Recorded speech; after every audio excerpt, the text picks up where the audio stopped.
Good afternoon, ladies and gentlemen. We are starting our presentation. My name is Rade Glomazic. I work for the company DAI. DAI is an American global European company, which is founded in the 70s as a spin-off of the Harvard Kennedy School for Public Administration. And in years, we became the largest public sector consultancy in the world.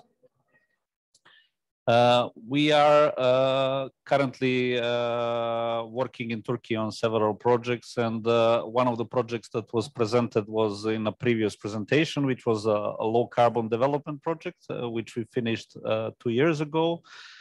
And several other projects continued now with implementation in Ministry of Environment of Turkey, which is now Ministry of Environment, Urbanization, and Climate Change from 7 days ago. Today we are going to talk about the evolution of the legislation on industrial emissions and contribution to the climate neutrality objectives, energy and circular economy policy. Why this is important for us? There are several, key points, which are, the first key point is that we consider Turkey as one of the most important countries in a pathway for greening the development from east to west. And the second, that green development as the first stage of the sustainable development has in essence there its implementation mechanisms, which are policies, laws, and regulations, which have to be harmonized and which have to be coherent and climate, mainstream. Today we have with us, first of all, Mr. Önder Gürpınar, who is the IPPC unit head, and he will just briefly tell us more about IPPC process in Turkey and say hello to the audience. Önder, to you. Thank you very much, Rade. Hello, ladies and gentlemen. On behalf of the Ministry of Environment, Urbanization and Climate Change of Turkish Republic, I would like to say good afternoon to you from Ankara. My name is Önder Gürpınar, and I'm responsible for IPPC division at the Ministry. Today, I would like to give some information about what we have done and what we are doing in IPPC topic with only 8 slides. Now I'm sharing my desktop, I think.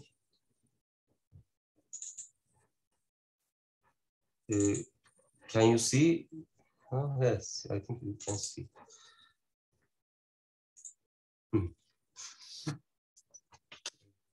So in Turkey, in accession process, we try to harmonize the European Union legislation into national legislation, and within the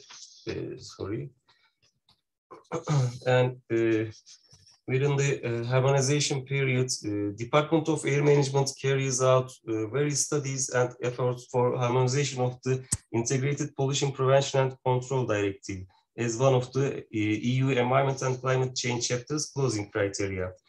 As you know, the Industrial Emissions Directive, which came into force at 2010, composed of 7 different directives, and Chapter 1 and 2 of this directive is Integrated Pollution Prevention and Control chapters.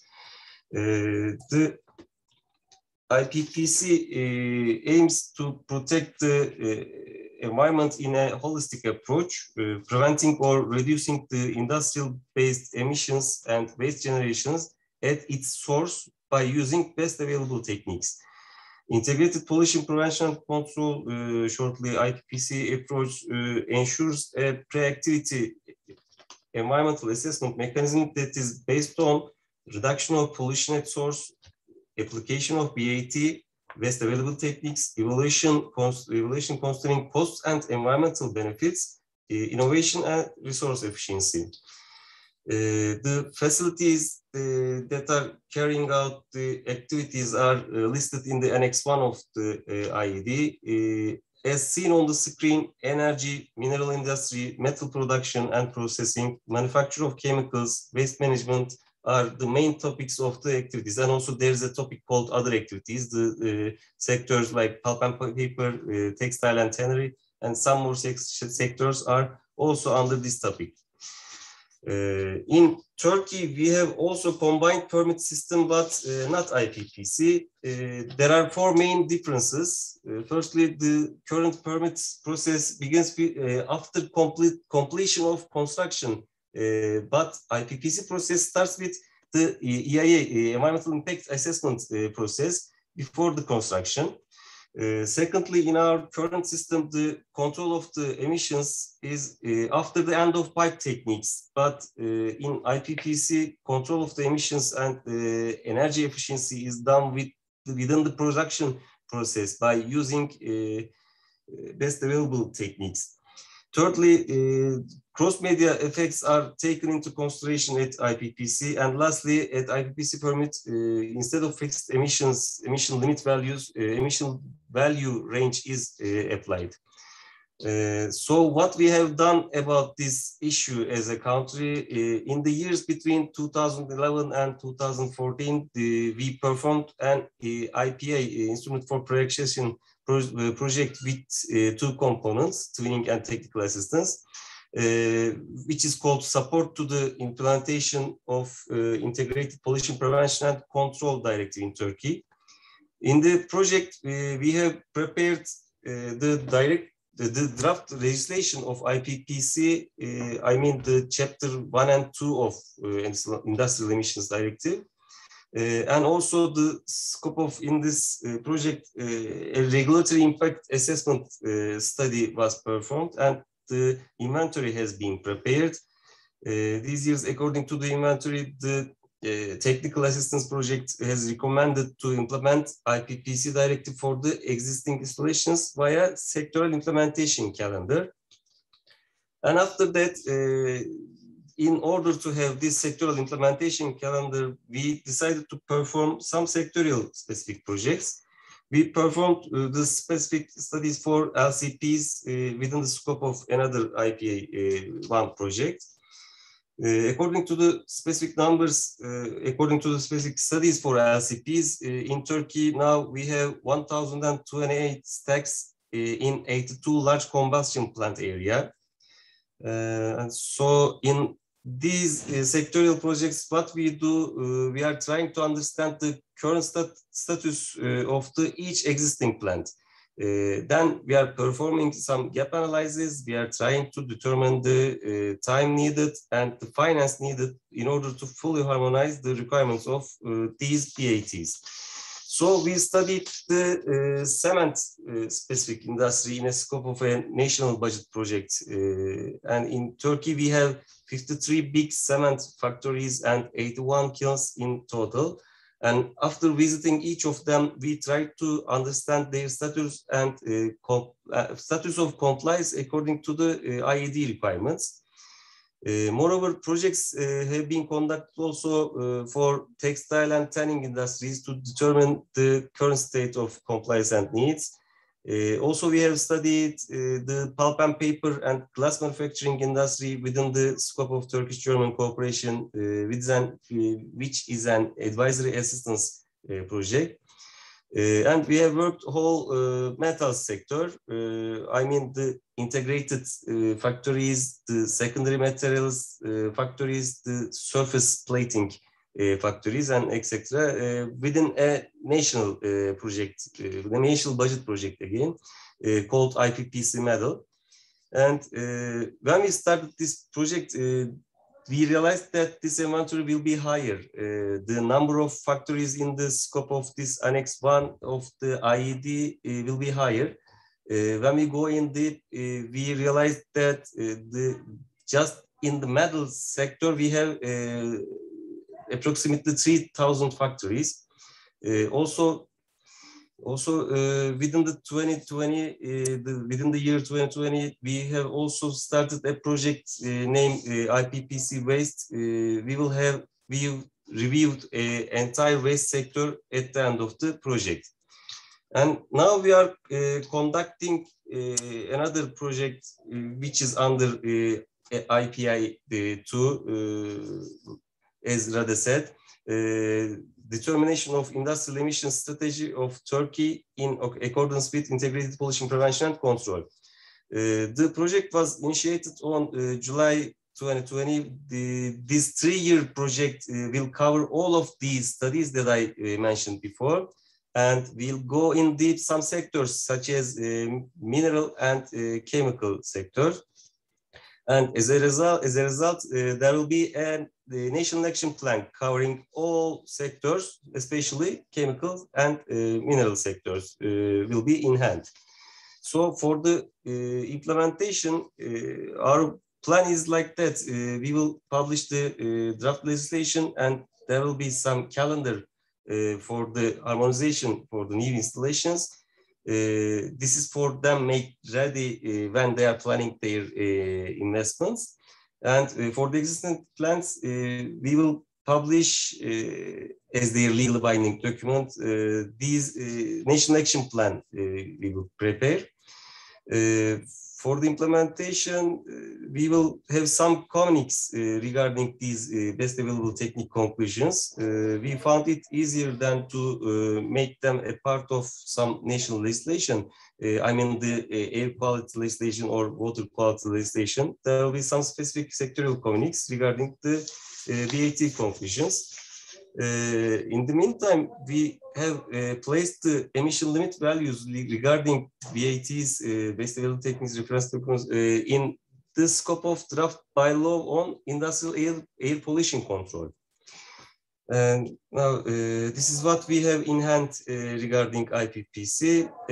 And for the implementation plan, whole of the IPPC implementation will be planned to be managed from the central ministry. We have provincial directorates, and now they are also responsible for the current permitting system. But we will have more than 7,000 IPPC installation, but as we see, there is more than 11,000 installations lower than the Annex 1 of the IPPC directive, ID directive limits.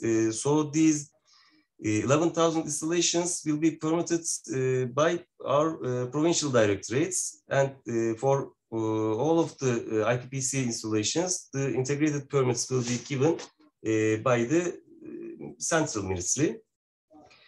And my last slide is about Green Deal. According to the Turkey's National Action Plan for the implementation of EU Green Deal, there are 3 actions determined in the context of integrated pollution prevention and control by our ministry. First of all, preparation of the action plan and implementation calendar for the adaptation of IPPC legislation will be prepared. We will take it into account EU Zero Pollution Action Plan for air, water, and soil during these studies. In addition to this, National Action Plan will be prepared in the scope of the DIAS project at the end of the 2023. Moreover, general and sectoral IPPC legislation based on BAT conclusions and BAT reference documents will be prepared in 2023. And finally, national sustainable consumption and production action plans will be prepared for key sectors which are food, fishing, and agriculture, housing and construction, consumer goods, manufacturing, and tourism by the year 2024. That's all, and I would like to thank you for your attention, and would like to emphasize that it is a really great honor to be attending this meeting at the Pavilion of Turkey. Thank you very much. Thank you very much, Onder.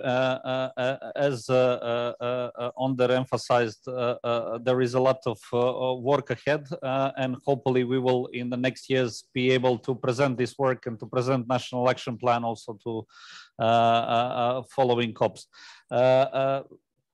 We heard, yes, that one of the how to say main forces of supporting the green growth is from the Green Deal in the European context is climate legislation and circular economy policy. In all these policy frameworks, we need to support industry to become from something that is a problem to perceive them as a solution and support them in innovation and innovative work that they are doing to bring climate neutrality. In that regards, I would like to introduce our IPPC expert, a long-term public servant of Italian how to say government, a person that worked in IPPC bureau for in Sevilla for years, and JRC office of the European Commission, a person who was advisor for the Prime Minister office in Italy, Dottoressa Bianca, Maria Bianca, can you join, please? Thank you. Well, thank you, Rade. Thank you very much. And I would continue talking about the issues that Onder very well introduced. I must say that it is a great honor for me to be here at this representative pavilion for Turkey to talk about the issue of industrial emissions and helping the transition from industry to a better and less, I mean, a more environmental friendly approach. So we have my presentation here, and I have to. The content of my presentation would be to give a very brief introduction to the Industrial Emission Directive, describing the main pillars and the field of application that was already introduced by Onder. Then to explain the contribution of this directive to the European Green Deal, and why there is a need for a revision of this piece of legislation that was requested by the Commission to have a revision, and also some examples of what can be the implementation of the ID in terms of a contribution, expected contribution to the objectives of the European Green Deal. We heard already about some of the targets of the European Green Deal and the action plan that has been set. Of course, the main goal is to improve the well-being and the health of citizens and for the future generations as well.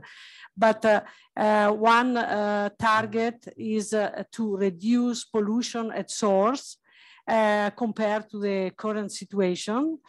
And among the targets of zero pollution and climate neutrality, to conserve the biodiversity and to have a cleaner and more circular economy. And what is the need for from industry? What industry should do in this direction? First of all, we are looking at having a greener energy and to apply clean technological innovation for the production processes. And this would lead to prevent, reduce industrial emissions as much as possible. And this should be done by applying an integrated pollution prevention approach. So if we take this legislation, which is the Industrial Emission Directive that was adopted in 2010, it has been the main instrument for the European Union to regulate the emissions from industrial installations. And definitely the role of this directive was very important in reducing emissions of pollutants, especially to air. But a revision of this instrument would be good to make progress towards zero pollution. And for a toxic-free environment, that means to avoid the use of dangerous substances, and of course to support climate, energy, and circular economy policies. So the main goal that the Industrial Emission Directive is based on is to prevent, first of all, pollution, to minimize, if it is not possible to prevent, minimize and control, and if some damage has been already made, to eliminate and remediate. The main pillars of the Industrial Emission Directive are to avoid shifting of pollution from one environmental medium to another. And that is the integrated approach. We have to take the environment as a whole in order to avoid that we clean the air and we cause a stream of water pollution or solid waste. And so it is to be taken in one, as I said, taken as a whole. And this is to prevent and reduce pollution from the industrial installations by applying the best available techniques. When I say techniques, it doesn't mean just technological instruments, but also good practices and measures that would improve the environmental impact of an industrial cycle, industrial process. And by optimizing and transforming these industrial processes, the support to a transition would be possible, and it would be possible to reach these very ambitious goals that are in the European Green Deal. And this goes, of course, through an energy efficient, an efficient use of energy, and the prevention of waste generation, and also a good management of the waste generation. And then, as I said, if the pollution occurs, it should be remediated, and the related damages should be compensated. The previous speaker already explained the sectors that are covered by the directive. I will not go through, but there are these 6 big groups. And the group that is called other activities contains several manufacturing processes that are relevant for basically all the European countries, and in particular also for Turkey, for example, it is important. We know that this instrument, the ID, the Industrial Emission Directive, addresses at present about 50,000 installations. Just to give you an idea of the distribution of these installations by sector, you have that the main sector is represented by the waste management, and then followed by the metal processing, chemical industry, the energy industry, and then the mineral industry. But we have a very high share that is called other activities that represents more than half of these installations. And if you look at the other activities, the broken down figures, you see that a very high number of installations falls under the intensive rearing of animals. In particular, the one that is covered now is the intensive rearing of poultry and pigs. You see that it accounts for 39% of the total number of installations. So why do we have a need for a revision of this instrument? The Commission carried out studies to assess how it has been implemented and the difficulties in the implementation, and also the need for a revision. Definitely industry plays a big role in the overall pressure on the environment, and therefore this instrument needs to be taken into great account. We know that an appropriate effort is expected from industry to reduce the environmental impact and to include the climate impacts. Up to now, the directive does not cover greenhouse gas emissions, but let's say directly, but indirectly it does cover, because we have efforts that need to be done in the implementation of the directive in terms of energy savings and an efficient use of this energy, and therefore it is an important impact on the climate change. Also, another reason for a revision of the directive is that there are still sectors that are outside the scope and could be important to have them included because of their contribution that can be given. Just to give you an idea, it is the mining operations, the quarrying, and also a wider coverage of the livestock production. Another reason for a revision is also the compatibility among member states, because there are different levels of implementation, and this could cause also a distortion in the competition, because if you don't apply in the same way a tool so important, you can have relocation to the nearby country because it's not as strict or the implementation is not done in the same way. So this was taken from a work carried out by Roland Berger, just to give you an idea of the contribution to the greenhouse gas emissions from industry. You see the blue areas, 9% is accounted for the industrial processes and 12% on industrial energy consumption. What is the difference? Industrial processes are processes that emit CO2 even if they don't have to use energy, let's say, because it is the composition of raw materials, for example, carbonates, that would result in emissions of CO2. I just give this example.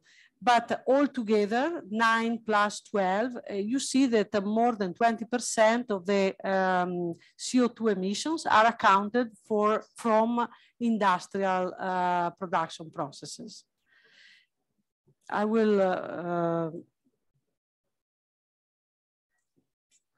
explain now.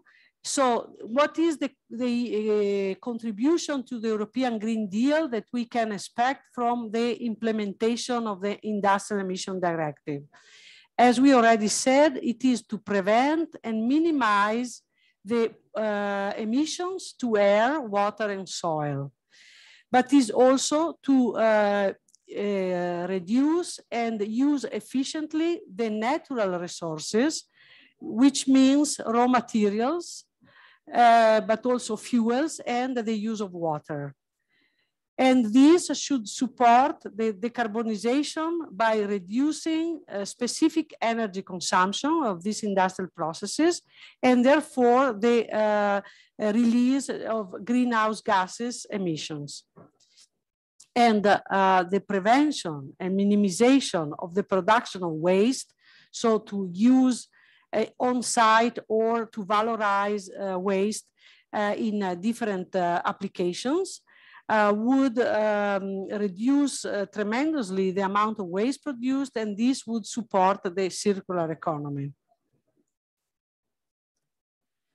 So what can be done in terms of energy savings with the implementation of the Industrial Emission Directive? The process of implementation goes through the application of best available techniques.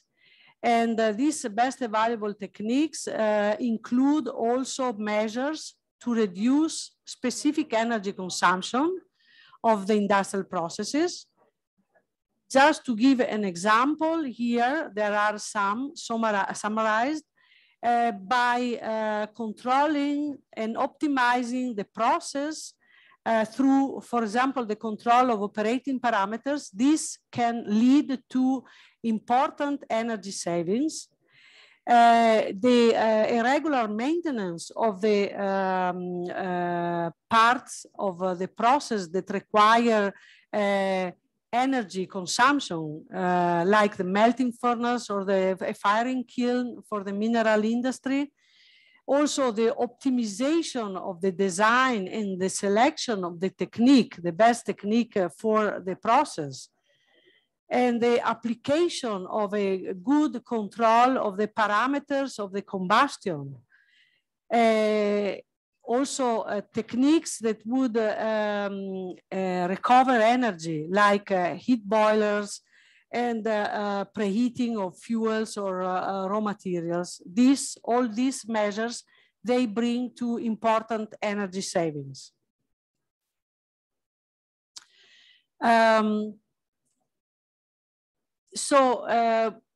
We have within the industrial installations, the energy intensive production processes. Those are the ones that, of course, they are under the magnifying glass because they have a potential for reducing energy consumption, but they are also the ones that have been under pressure for many, many years. And that means that some of these energy intensive industries, they are, or most of them, approaching the thermodynamic limit. And so how much can they save? It's difficult to squeeze more and more if they need some energy to comply with the requirement for having a process like melting or firing. You need energy for that. So nevertheless, we know that there is a big pressure on these sectors. And just to give you an idea of further improvements that can be expected from these sectors, I took some examples that are from case studies, but also from practice. For example, if you adapt a kiln for the cement production in order to accommodate different type of fuels like waste as fuel, you can obtain important energy savings. But you have, of course, to adapt the process to that. Or if you adapt the process to use more recycled glass, for example, post-consumer glass, you know that every 10% of cullet, so-called cullet, this is the recycled glass, produces 2.5 to 3% energy savings.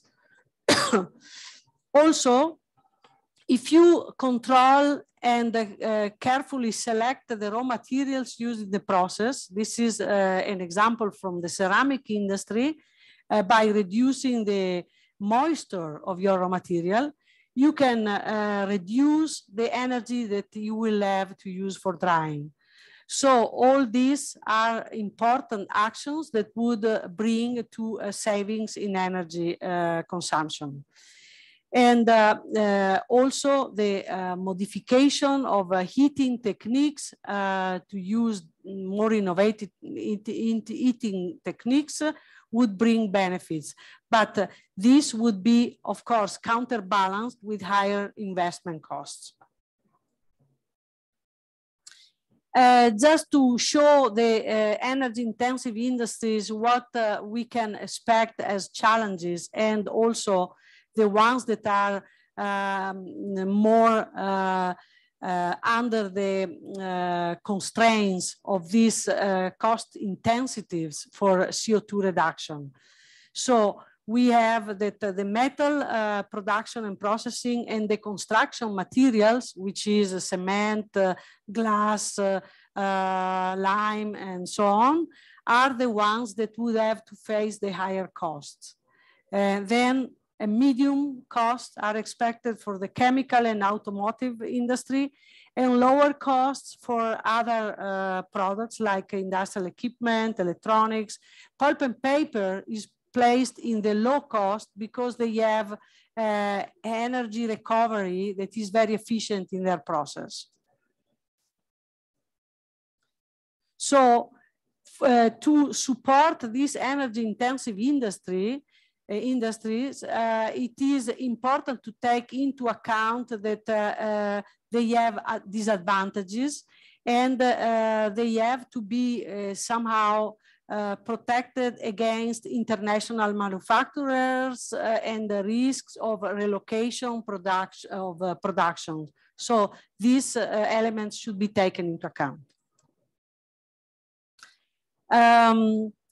For the implementation and the objective of a climate neutral and circular economy, we know that we have to put an effort because the pollution is a loss of, causes a loss of biodiversity, and therefore it is important to control it. And also we have to play a role in reducing pollution at source, as it was said before, and to optimize the transformation of these industrial processes in order to support this transition. And this will bring to an improvement in air quality, an improvement in water quality, also in the soil quality, and as I said before, significantly reduce the waste generation. For another action that is very important is a careful use of natural resources. And this is to prevent emissions and to reduce also the production of waste. So you have here some BAT conclusions. That means the conclusions that are adopted by the Commission for different sectors in order to work on this careful use of natural resources that would have very important environmental benefits. So it is, you have to control what is going into your production process, and you have to use as much as possible raw materials that have low levels of impurities, and to use materials that do not cause like emissions of volatile components.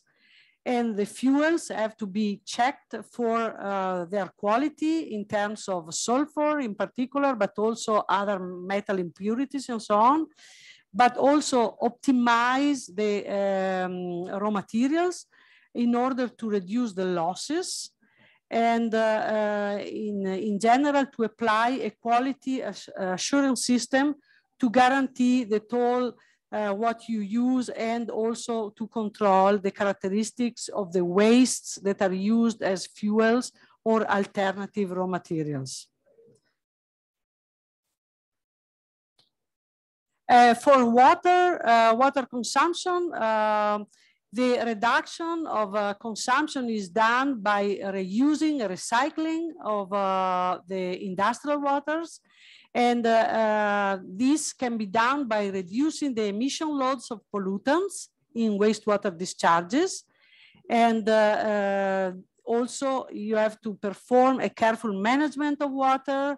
And in addition to saving the water resources, it can be also achieved energy savings that are normally associated to a reduced volume of water that needs to be treated or recycled or reused. So again, BAT conclusions are minimization of spillage and leaks, reuse as much as possible, cooling and cleaning waters, and operate quasi-closed loops. And you can also think of external reuses of these waters, for example, for agricultural uses or other uses of the wastewaters. For the reduction of waste production, it is absolutely important to reuse and recycle processed waste and residues as much as possible. This would save natural raw materials, but also reduce energy consumption because of reduced need for quarrying or for treating raw materials.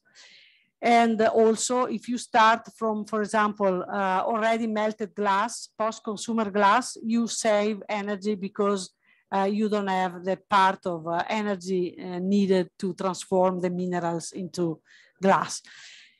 So here again, you have a long list of actions that can be taken to minimize the production of waste. It is important to recycle rejected production as much as possible, but it is also important to valorize solid waste, and they can be used on-site, but also off-site in other processes. This is, for example, typical of like end-of-waste refractory materials that can be used for other industries. Some examples.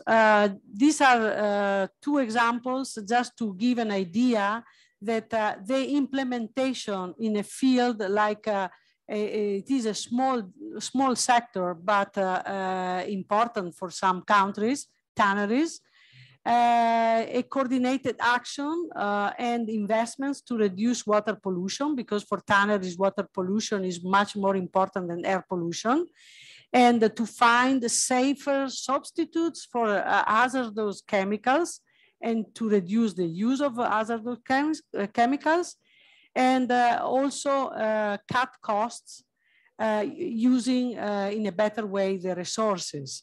So here you see, for example, that in this implementation case, volatile organic compounds have been cut and energy has been saved. And this also resulted in savings in cost. So the benefits here summarized are, first of all, it was a good collaboration with the chemical suppliers to substitute these materials, and then a collaboration with the technology providers to replace some equipment, and then more waste recycled in line with what are the goals for the circular economy.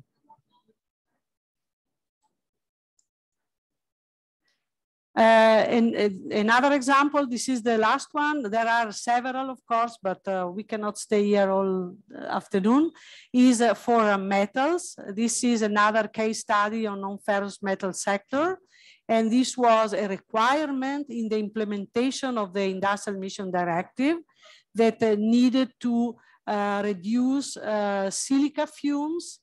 And this was really a positive outcome in terms of a new source of revenues that are like the silica fume that would give a new raw materials, then a better energy efficiency, and a reduced, of course, release to the air atmosphere of harmful emissions. Here you see the graphical representation. Again, here there were several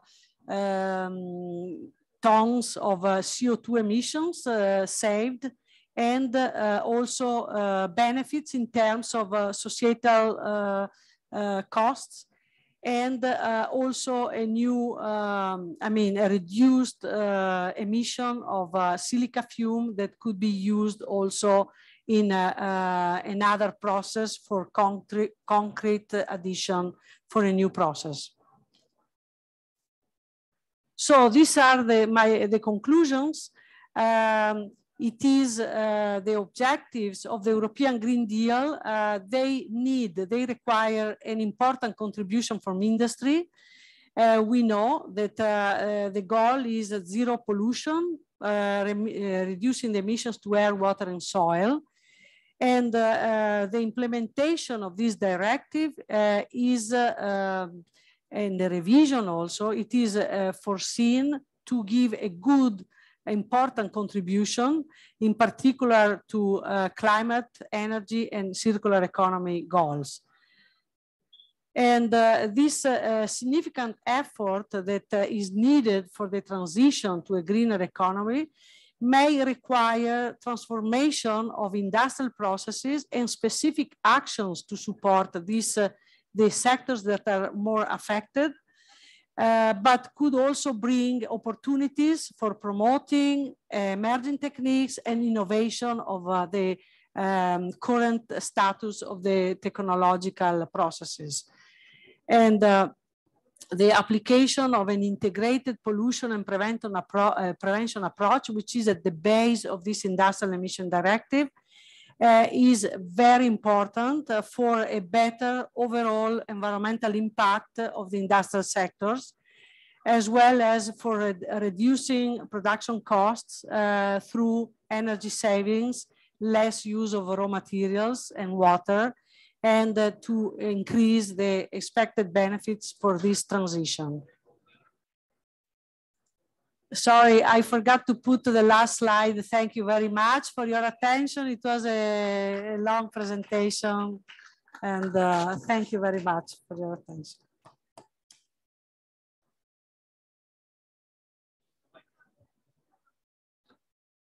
If you have any questions, I am willing to take some questions.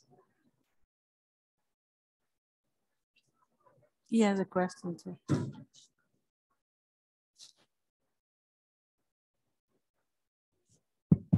Thank you for your presentation. How do you think the transition will be financed over the coming decades? Sorry, I didn't hear very well. How do you think the transition will be financed during the coming decades? How the transition will be financed? The transition is currently financed by several programs that support innovation. For example, I am not really the person that can give you the details, but the European Union launched programs for innovation and also for zero waste, zero defects, and for circular economy projects. And these projects are, let's say, there are several applications and they are ongoing the evaluation, and some industrial scale installations will be financed for the implementation of these innovative technologies. And of course, a good part of this program for transition will be financed also by the European trading scheme of CO2 emissions, because depending on these allowances, that there is a market for these allowances exchanged between production processes and installations. This part of the European trading scheme, EU ETS scheme, would be used for the transition. I cannot give you the details of this because each country will have to adapt to some common rules because you cannot have a distortion of competition, but definitely these are the two main sources of support, let's say. Yeah, also connected to the how to finance a transition for industry. Implementation of this directive is a cost. What is the cost benefit? What benefits can industry have in introducing the technologies which are different? How this can be something of how to say for them a profitable solution? Are there any viable solutions for this?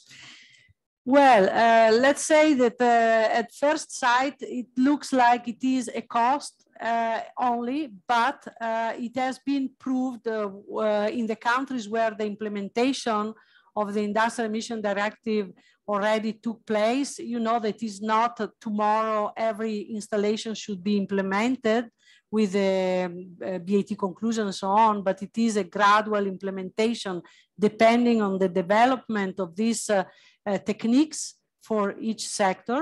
But there are primary techniques, which means controlling very well the process that have a cost, but they have a return almost immediate, because a good control of parameters and a good implementation in the selection of raw materials, in the control, because sometimes selection is difficult to be done. It depends what is available, but the control is very, very important for energy savings and also less rejected production. And this is especially for countries that they are starting now to implement this directive. It is definitely an instrument that could bring benefits also in terms of cost, reducing costs. Probably it is easier to be said than done, but it has been proven in the countries that already implemented.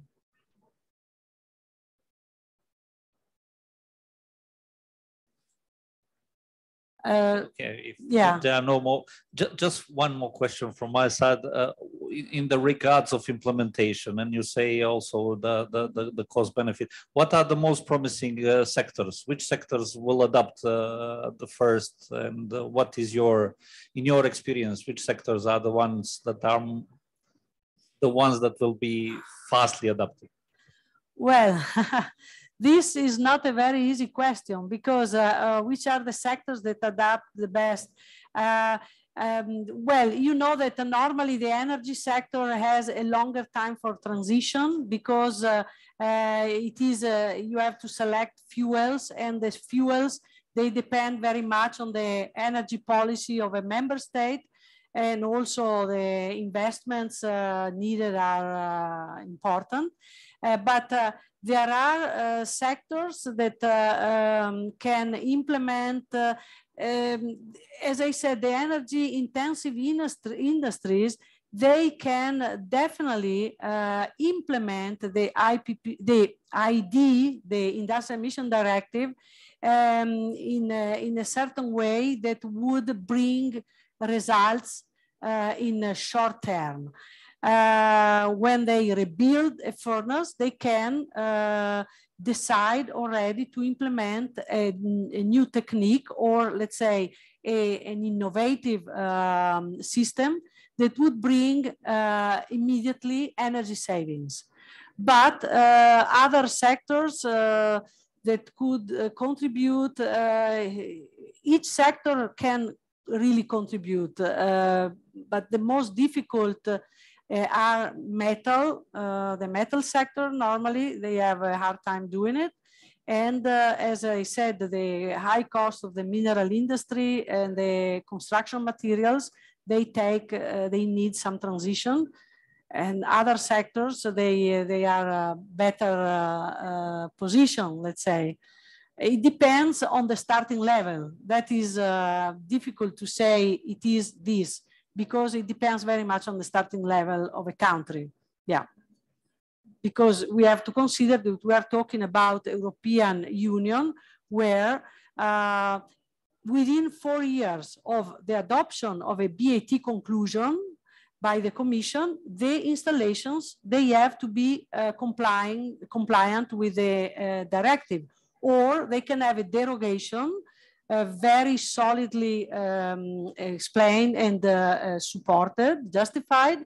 And within this derogation period, there must be a reason, but they can have, let's say, like 4 or 5 years for adapting to these BAT conclusions. But for countries that they did not apply these conclusions, I assume that now it is very normal to have, let's say, a wide application of advanced techniques and technologies all over the world. So I don't expect that some countries are really, really low in implementation, because if you want to compete, you have to produce very well. Yeah. Thank you very much, Bianca. We are concluding. We have 2 more events we are organizing next week. So please just follow the agenda on the website of the Turkish Ministry of Environment. Thank you very much for joining this event. Thank you. And thank you for your patience. Thank you very much.